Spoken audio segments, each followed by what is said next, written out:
सुने हमारे नबी पाक सल्लल्लाहु अलैहि वसल्लम की शान।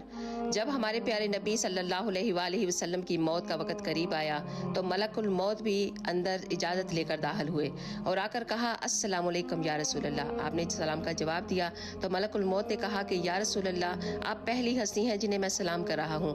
आपसे पहले मैंने कई नबियों की जानें निकाली हैं, किसी को सलाम नहीं किया।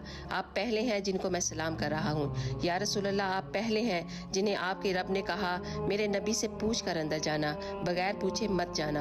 आप पहली हस्ती हैं। आपके रब ने कहा आना चाहे तो ले आना, वरना छोड़ के आ जाना। आपने कहा कि अगर मैं कहूँ तो मेरी जान निकालोगे? कहा जी हाँ, ज़रूर निकालूंगा।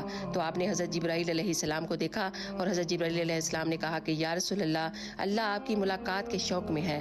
आपके वेलकम के लिए अल्लाह सुब्हान व तआला ने सातों आसमान के फरिश्तों को इकट्ठा किया हुआ है।